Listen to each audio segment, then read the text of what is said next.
Alors, intabihu huna. Il y a une secte qu'on appelle les Ahmadiyya ou bien Al-Qadianiyya.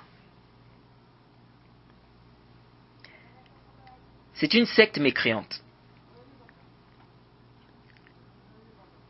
Ces adeptes prétendent qu'il y a eu un prophète après le prophète Mohammed sallallahu alayhi wa sallam.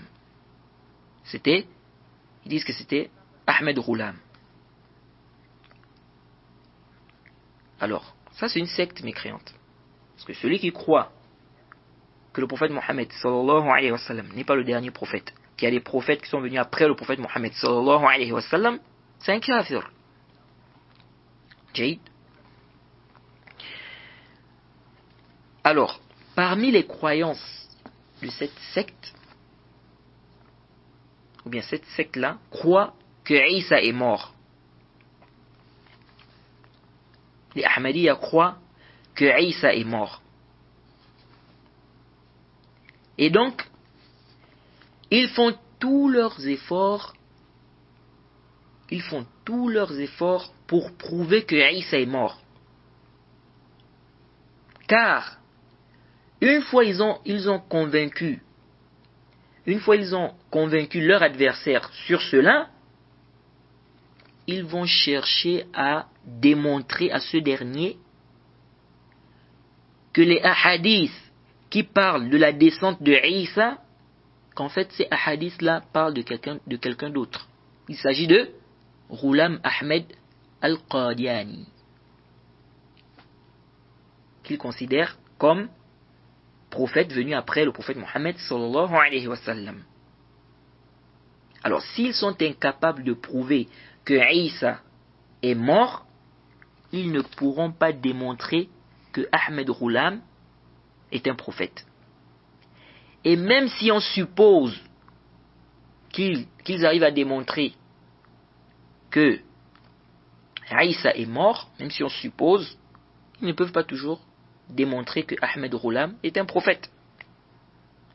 Mais s'ils n'arrivent pas à prouver que Isa est mort, c'est plus difficile, ça devient plus difficile encore pour eux de démontrer que Ahmed Ghulam est un prophète. Alors,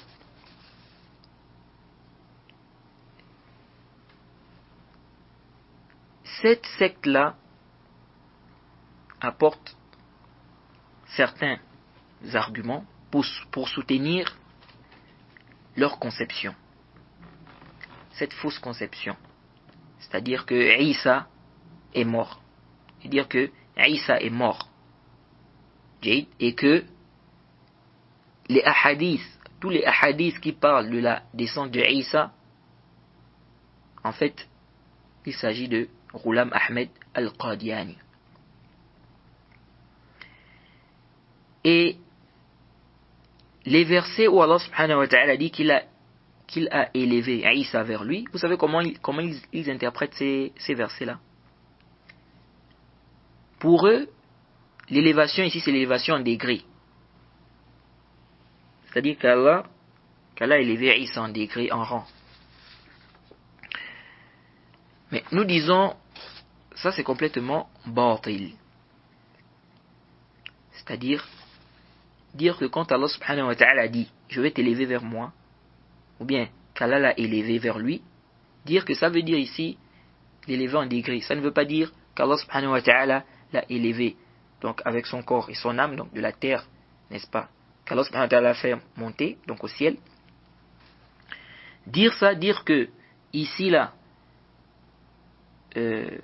quand Allah subhanahu wa ta'ala dit qu'il a élevé Isa vers lui, dire que ça veut dire ici élevé en rang, élevé en degré, ça c'est complètement batil. Car Allah subhanahu wa ta'ala dit quoi? Inni mutawaffika wa rafi'uka ilayya. Je vais te prendre et t'élever vers moi. Vers moi. Et dans un autre verset, il a dit, il a élevé vers lui. C'est impossible qu'on vise ici élevé en degré. élevé en rang. Car il a dit vers moi. On ne peut pas dire élevé vers moi, et ça veut dire élevé en degré. Il n'a pas dit je vais t'élever auprès de moi. Non, il a dit élevé vers moi. Je vais t'élever et t'élever vers moi. Donc en arabe, naam, si on dit, s'il y avait juste élevé, le terme élevé, on peut comprendre élevé en degré. Mais lorsqu'il y a ilayya, ilayhi, ça montre clairement qu'il ne s'agit pas de l'élévation en degré ou l'élévation en rang. Et puis, on dit le prophète Mohammed sallallahu alayhi wa sallam a été élevé au ciel lors de l'ascension. Donc ça ne cause aucun problème. Donc si on dit que Isa a été élevé au ciel avec son corps et son âme, ça ne cause aucun problème. Le prophète Mohammed sallallahu alayhi wa sallam a été élevé au ciel lors de l'ascension. Et même les djinns, ils montaient au ciel pour écouter des paroles. Ils montaient au ciel pour écouter des paroles. Donc, où est l'ishkal? Si on dit qu'Allah subhanahu wa ta'ala a élevé Isa, c'est-à-dire avec son corps et son âme, c'est-à-dire qu'il a fait monter au ciel. Où est l'ishkal ici? Qu'est-ce qui vous cause problème?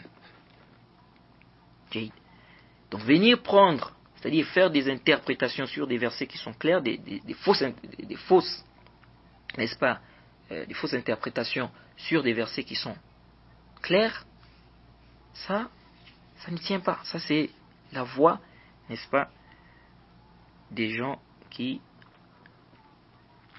dévient. Wa arju an tantabihu huna. Là, je vais citer l'une des plus grandes preuves des Ahmadiyya. Je dirais même, je trouve même, allez le plus savant, je trouve même que c'est la plus grande preuve des Ahmadiyya. Parce que j'ai regardé un peu les preuves qu'ils avancent pour soutenir leur position, c'est-à-dire pour dire que Isa est mort et qu'il ne reviendra pas. J'ai regardé un peu les preuves qu'ils avancent, et dans tout ce qu'ils ont cité là, je trouve que ça c'est la plus grande preuve. Parce que les autres là, on refute ça facilement. Et cet égaré de Adnan Ibrahim, le Bal Mobile, il utilise également cette preuve-là. Il considère même que c'est une preuve très forte. Ils utilisent cette preuve pour montrer que Isa ne reviendra pas. Ils utilisent aussi pour montrer que Isa est déjà mort.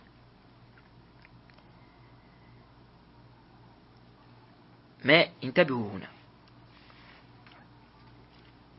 Il faut savoir que ceux qui disent que Isa est déjà mort, qu'il ne reviendra pas, ils utilisent les mêmes preuves que les Ahmadiyya.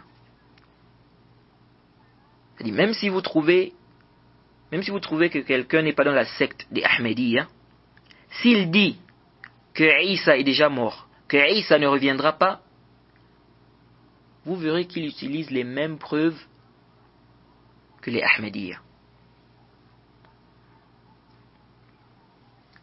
Alors,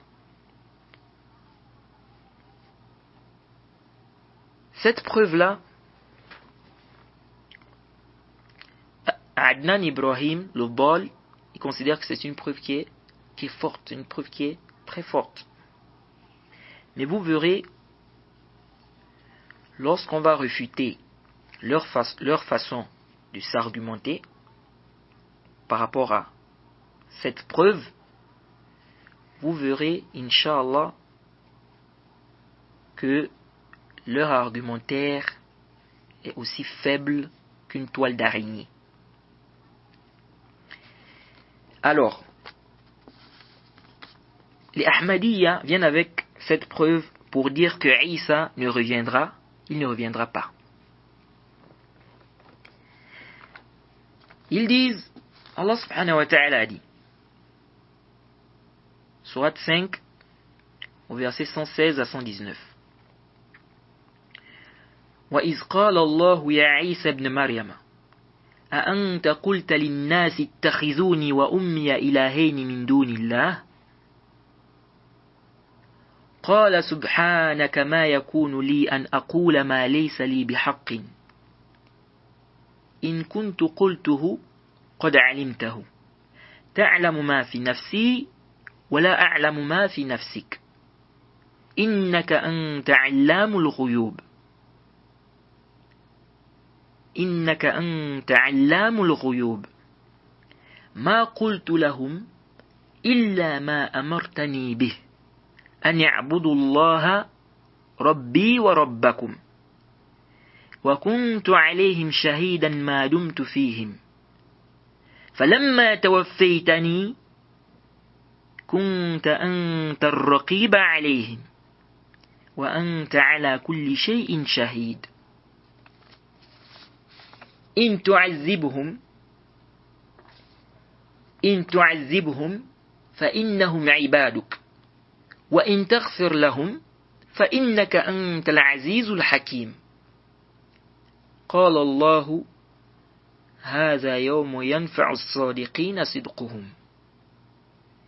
Et dans une lecture, فإنك إن تعذبهم فإنهم عبادك وإن تغفر لهم فإنك أنت الغفور الرحيم فإنك أنت الغفور الرحيم. Alors, Allah subhanahu wa ta'ala dit, donc Surat 5 au verset 116 à 119, selon la traduction rapprochée, Allah subhanahu wa ta'ala dit,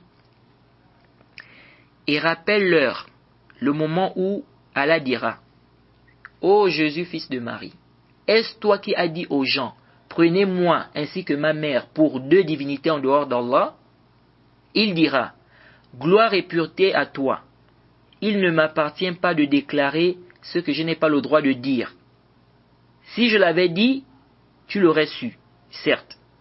Si je l'avais dit, tu l'aurais su, certes.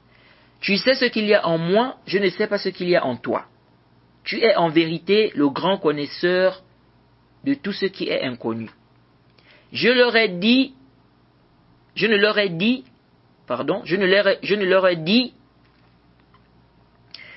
je ne leur ai dit que ce que tu m'avais commandé, à savoir adorer Allah, votre Seigneur, adorer Allah, mon Seigneur et votre Seigneur. Et je fus témoin contre eux aussi longtemps que je fus parmi eux. Puis, quand tu m'as rappelé, eux ils disent, quand tu m'as fait mourir, mais en sahih, quand tu m'as pris, quand tu m'as rappelé. Donc, quand tu m'as pris ou quand tu m'as rappelé, c'est toi qui fus leur observateur attentif. Et tu es témoin de toutes choses. Si tu les châties, ils sont tes serviteurs. Si tu leur pardonnes, c'est toi le puissant, le sage. Et dans une lecture, c'est toi le pardonneur, le très miséricordieux.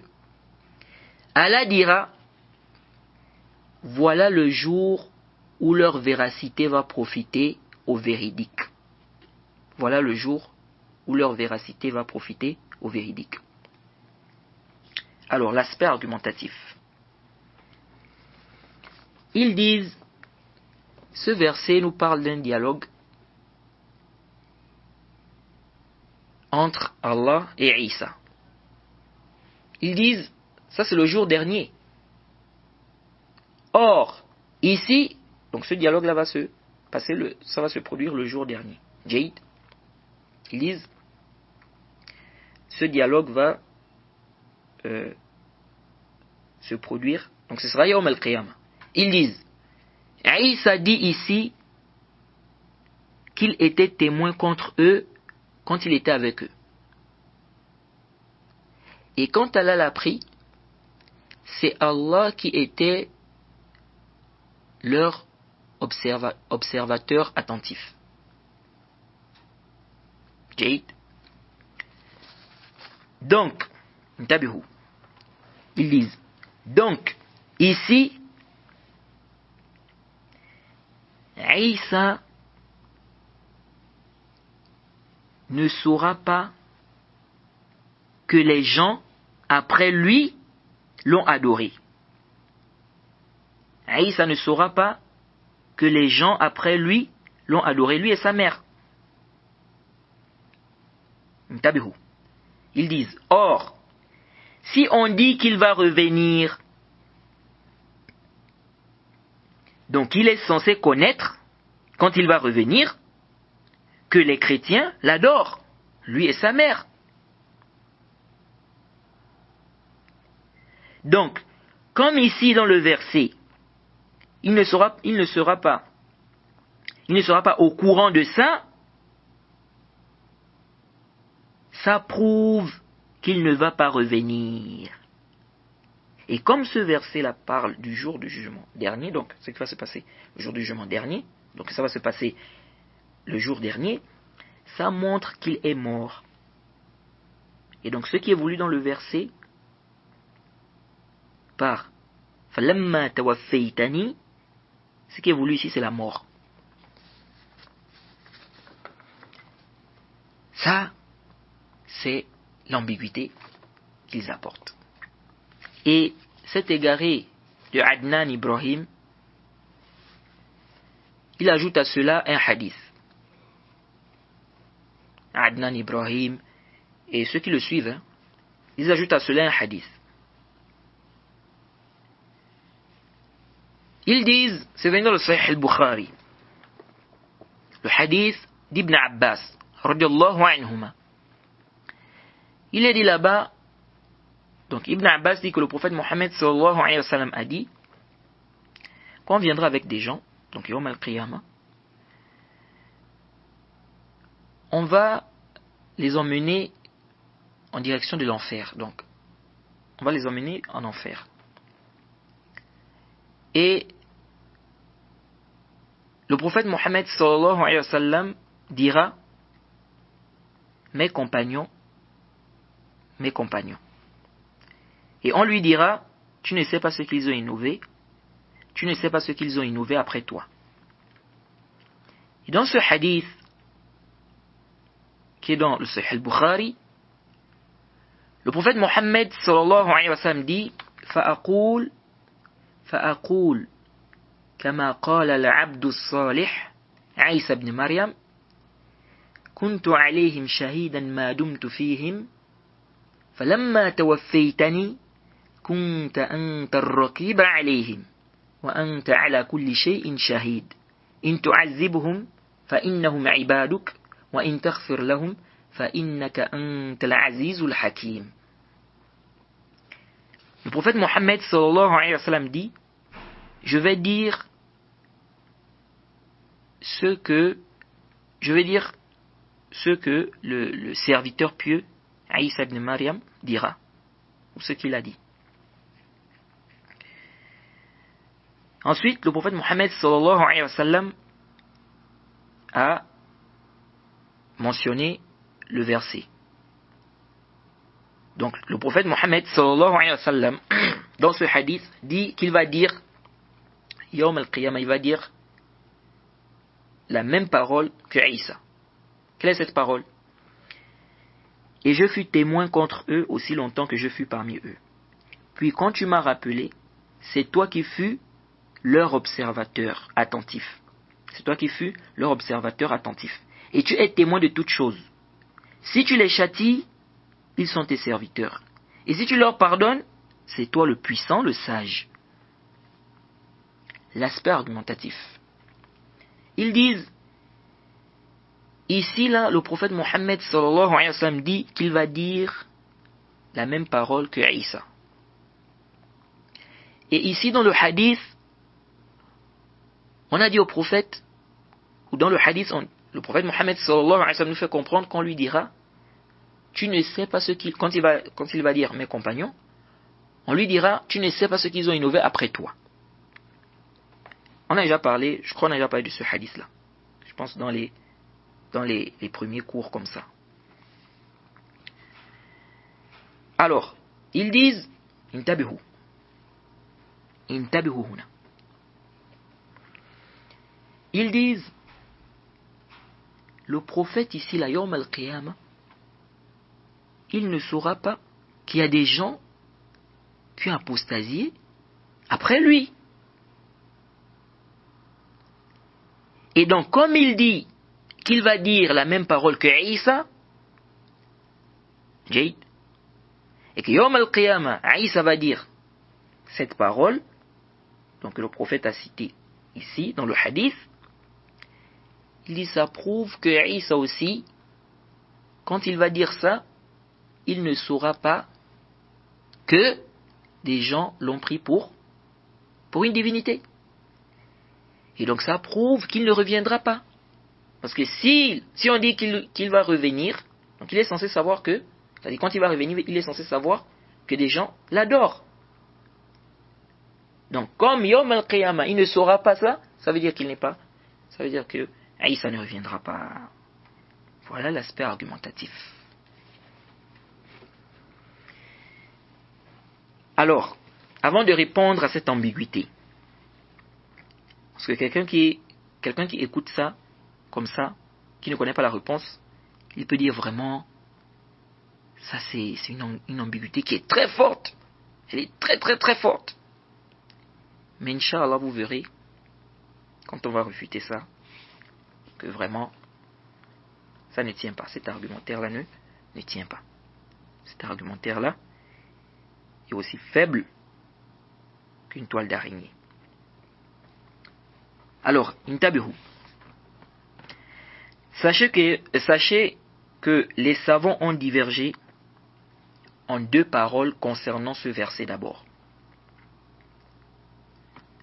Le verset 116 jusqu'à 119 de la sourate 5. Ils ont divergé en deux paroles. C'est-à-dire, ce dialogue-là, c'est quand exactement? C'est déjà passé, ou bien, c'est-à-dire c'est avant Yawm al-Qiyamah, ou bien c'est Yawm al-Qiyamah. Certains savants ont dit ce dialogue-là s'est passé lorsqu'Allah a élevé Isa. Et ça, c'est l'avis d'Ibn Jarir et de certains savants. Leur preuve, ils ont dit, Allah subhanahu wa ta'ala a dit, wa iz. Et le verbe qui est venu après, c'est un verbe au passé. Qala. Donc ça montre que ça, c'est déjà passé. Deuxièmement, ils ont dit, il n'y a pas de doute qu'Allah ne pardonne pas le shirk. Donc comment se fait-il que Isa dise, si on dit que ça c'est Yawm al-Qiyamah, comment se fait-il que Isa va dire, si tu leur pardonnes, c'est toi le puissant, le sage? Alors qu'on sait qu'Allah subhanahu wa ta'ala ne pardonne pas le shirk. Or, si on dit que ça c'est avant Yawm al-Qiyamah, il n'y a pas d'ishkal. Parce qu'Allah subhanahu wa ta'ala peut pardonner celui qui a fait le shirk. S'il se repent, s'il se repent de son shirk, Allah lui pardonne. Mais si on dit que c'est Yawm al-Qiyamah, et on sait qu'Allah subhanahu wa ta'ala ne pardonne pas le shirk, comment se fait-il ici que Isa va dire, si tu leur pardonnes, c'est toi le puissant, le sage? Alors ça c'est le premier avis. Deuxième avis, c'est l'avis de la majorité des savants. La majorité des savants, donc la majorité, n'est-ce pas, des ulama disent, la majorité des savants disent, ce dialogue-là sera le jour du jugement dernier. C'est-à-dire ce sera Yawm al-Qiyamah. Et ils ont répondu en disant, donc ils ont répondu au premier argument en disant, on a plein de versets où le verbe est au passé, mais ce qui est voulu c'est le futur. Allah subhanahu wa ta'ala dit par exemple وَنَادَ أَصْحَابُ الْجَنَّةِ Sourate 7 au verset 44. Ici on voit bien que le verbe est au passé. Pourtant ça c'est Yawm al-Qiyamah. Vous voyez. Donc le terme est au passé, mais le sens qui est voulu c'est le futur. Et ceci est dans le Coran. On a des versets au passé, des verbes au passé. Donc on a des versets où on a des verbes au passé, mais dont le sens voulu, c'est le futur. Ils disent donc il n'y a pas d'ishkal, il n'y a pas de problème. Et le grand savant de langue, le grand savant de langue arabe, Sibawayh, dit que le id peut être utilisé aussi pour le futur. Et d'autres savants de langue arabe ont confirmé cela également. Jayid. Alors, as-sahih ar-rajih bila shak. L'avis que nous trouvons juste, sans aucun doute, c'est l'avis de la majorité des savants. C'est que ce dialogue-là, ce sera Yawm al-Qiyamah. Wal hujjatu fi zalik, la preuve dans cela, c'est quoi la preuve? La preuve, c'est la fin du verset. Allah subhanahu wa ta'ala dit, selon la traduction rapprochée, voilà le jour où leur véracité va profiter au véridique. Ça montre que ça c'est Yawm al-Qiyamah. C'est pourquoi la majorité des savants ont pris ça comme dalil. Ils ont dit le dalil qui montre que c'est Yawm al-Qiyamah, c'est la fin du verset.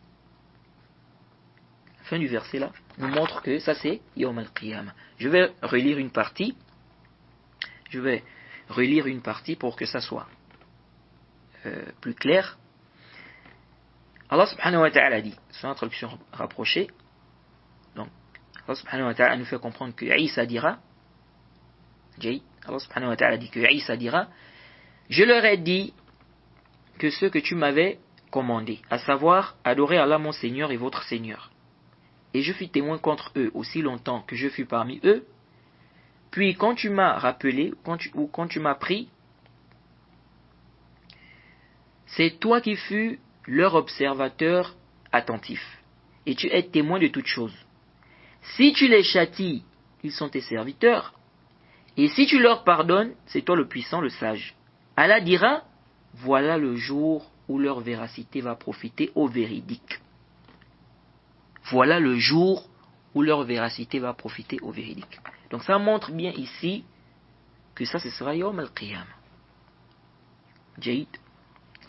Quant au fait de dire qu'Allah ne pardonne pas le shirk, si on dit que ça c'est Yawm al-Qiyamah, donc comment Isa va dire si tu leur pardonnes, c'est toi le puissant, le sage, sachant qu'ils ont fait le shirk. Inch'Allah, on va expliquer ça plus tard. Parce que c'est vrai que ça pose un ishkal, ça pose un problème. Et moi-même j'ai eu un ishkal par rapport à cela. J'ai lu quelques paroles de gens de science par rapport à cela, mais il y avait toujours un ishkal, j'avais toujours un problème. J'étais obligé de demander à certains gens de science. Et alhamdulillah, l'ishkal s'en est allé. Alors, revenons à leur argument d'abord. Premièrement, nous disons, lorsque Isa dira Falamma tawaffaytani, ici, c'est-à-dire lorsque tu m'as pris. Jade, lorsque tu m'as pris, c'est-à-dire élevé vers le ciel vivant. Comme on a déjà vu. Donc ici, ce n'est pas la mort qui est voulue. Certains savants ont dit Falamma tawaffaytani. Ici, ce sont les deux sens qui sont voulus. C'est-à-dire, lorsque tu m'as pris, donc lorsque tu m'as élevé vers le ciel vivant, et aussi lorsque tu m'as fait mourir. Lorsque tu m'as fait mourir, ils ont dit, ça englobe les deux sens. Parce qu'on sait ici, parce que ça, ce sera, si on dit ici que ce sera Yawm al-Qiyamah, donc on sait très bien que Isa va mourir avant Yawm al-Qiyamah. Donc, ils ont dit, ça englobe les deux sens. Bref, on avait déjà parlé de cela, c'est-à-dire le sens de al-wafat. On a fait des tafsils par rapport à cela. Ce qui m'intéresse beaucoup ici, c'est quoi? Intabihu. Vous dites, si Isa allait descendre, si Isa allait revenir, comment se fait-il que quand on va lui poser la question, il ne saura pas que les gens l'ont adoré, lui et sa mère? Or, s'il va descendre, il est censé connaître que les gens l'ont adoré, lui et sa mère. En réponse à cela, nous disons,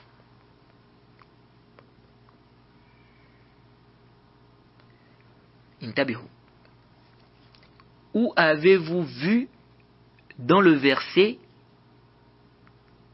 que Isa ne saura pas que les gens l'ont adoré, que les gens ont adoré sa mère? Vous avez vu ça où dans le verset? Nulle part. Nulle part, ceci est mentionné. Ce n'est pas mentionné dans le verset. Vous avez eu ça où? Ce n'est pas mentionné dans le verset.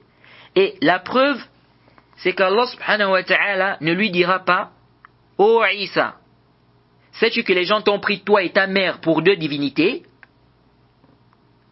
Allah ne lui dira pas ça. Il lui dira, est-ce toi qui as dit aux gens, prenez-moi ainsi que ma mère pour deux divinités en dehors d'Allah? Donc ici, Allah ne lui dira pas, est-ce que tu sais cela? C'est-à-dire, est-ce que tu sais que des gens t'ont pris, toi et ta mère, pour deux divinités? Non, Allah ne lui dira pas cela. Ce n'est pas ce qui est mentionné dans le verset. Mais plutôt, Allah subhanahu wa ta'ala lui dira, est-ce que c'est toi qui as dit aux gens de faire ça? C'est-à-dire de te prendre toi et ta mère pour deux divinités? C'est ça la question. Et dans la réponse de Isa, dans la réponse que donnera Isa, nulle part il est dit qu'il dira, je ne savais pas que les gens m'ont pris comme une divinité. Ou je ne savais pas que les gens m'ont pris moi et ma mère comme deux divinités. Mais il répondra plutôt en expliquant qu'il ne leur a pas dit de le prendre, lui et sa mère, pour deux divinités.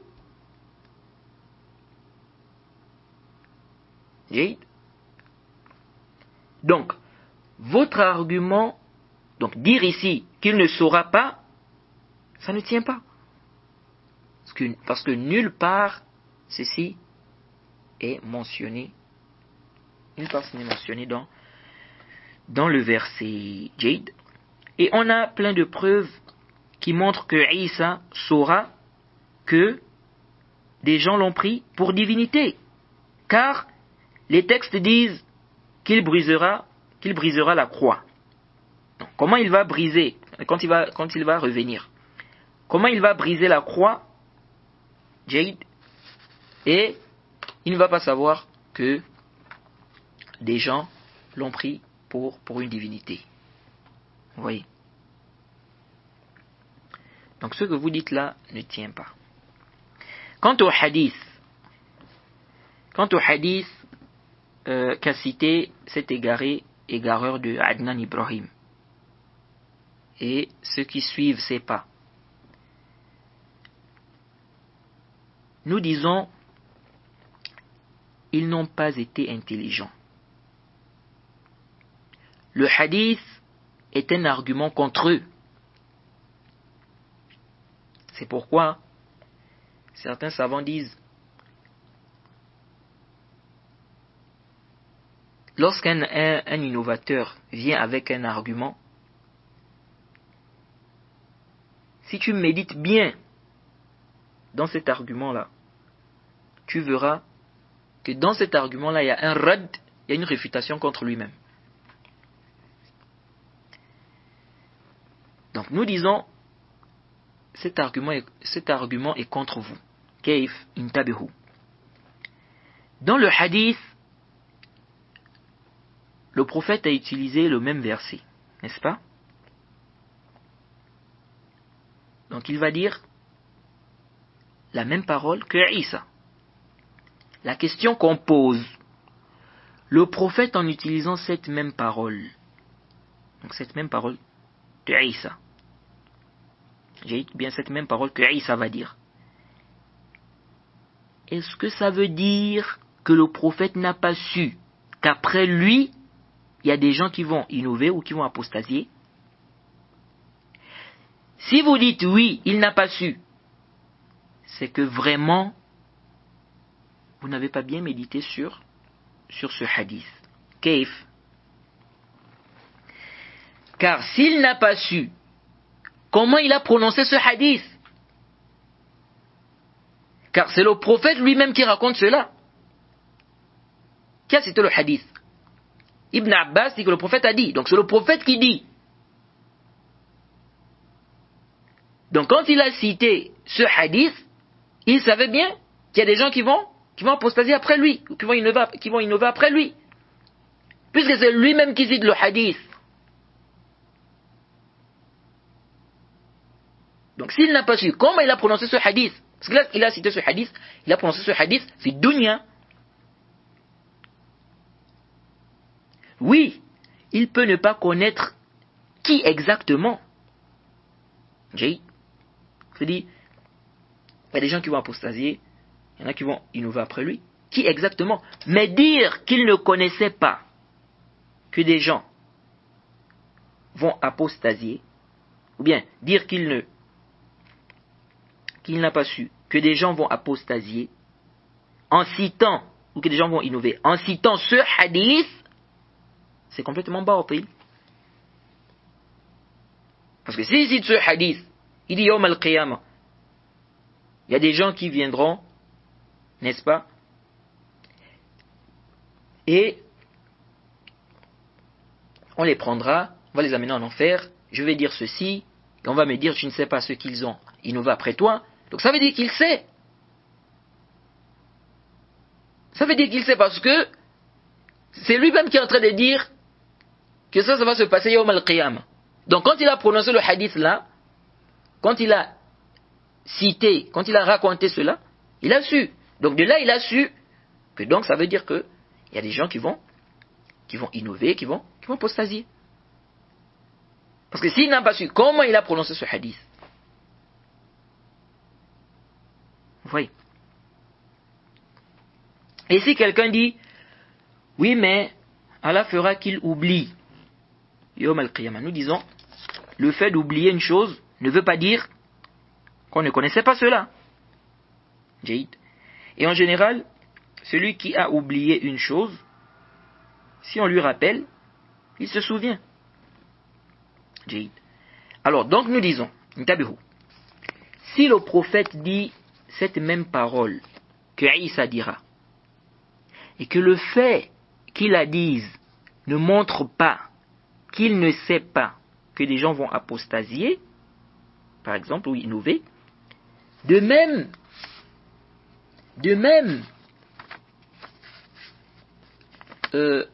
lorsque Isa dira cette même parole, Yawm al-Qiyamah, donc ce qui est venu dans le verset,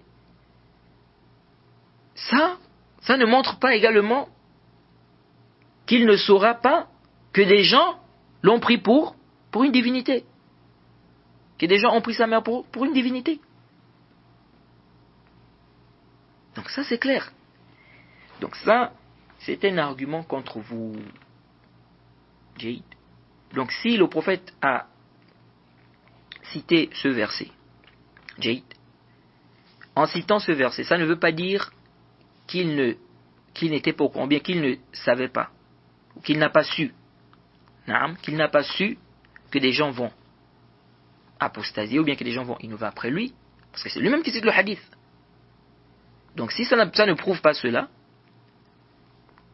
Jayd, donc lorsque Isa dira également cette parole, ça ne prouve pas aussi qu'il ne saura pas que des gens l'ont pris pour une divinité. Jayd.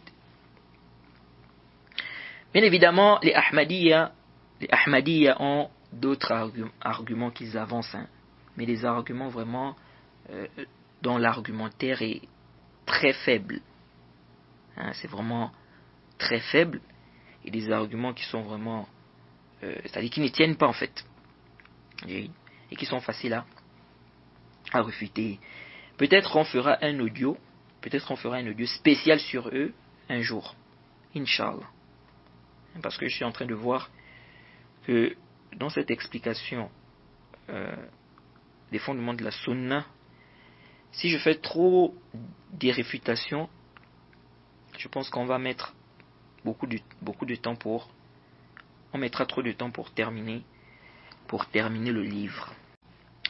Et c'était rapporté par Al-Bazzar, authentifié par Ibn Hajar et le Sheikh Al-Albani, le hadith d'Abi Huraira radiyallahu anhu. Il dit que le prophète Muhammad sallallahu alayhi wa sallam a dit: Yanzilu Isa ibn Maryam min as-sama.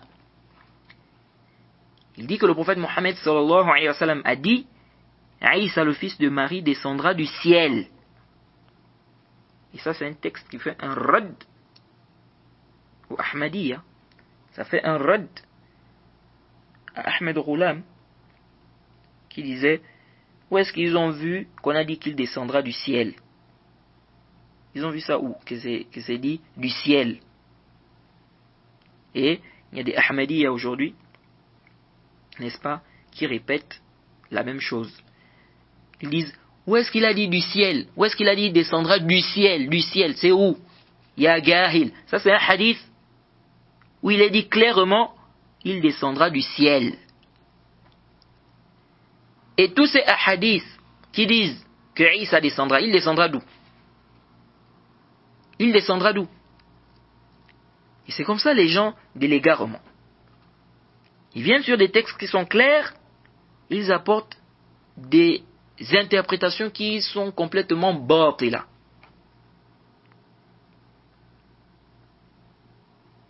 C'est comme ceux qui disent tous les hadiths qui parlent de la descente de Isa, ce sont des hadiths faibles. Ce n'est pas authentique.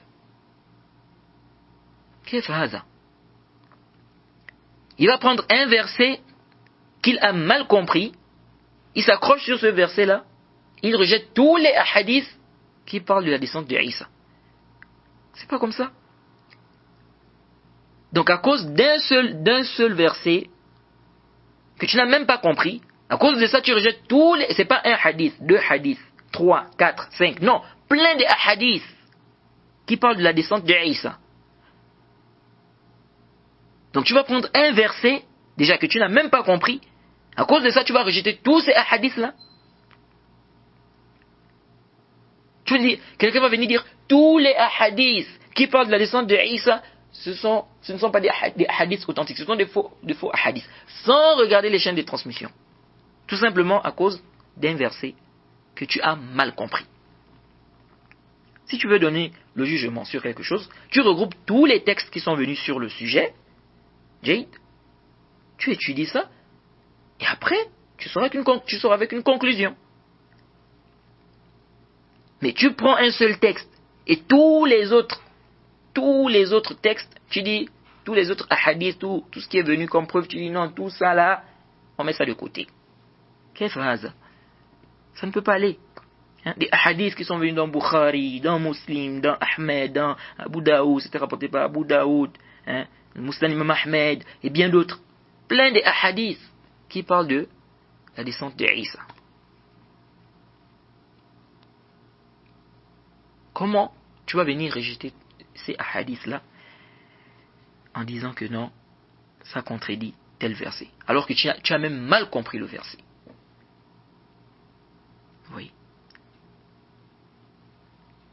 Donc vraiment, qu'Allah nous préserve des passions, qu'il nous préserve de l'égarement.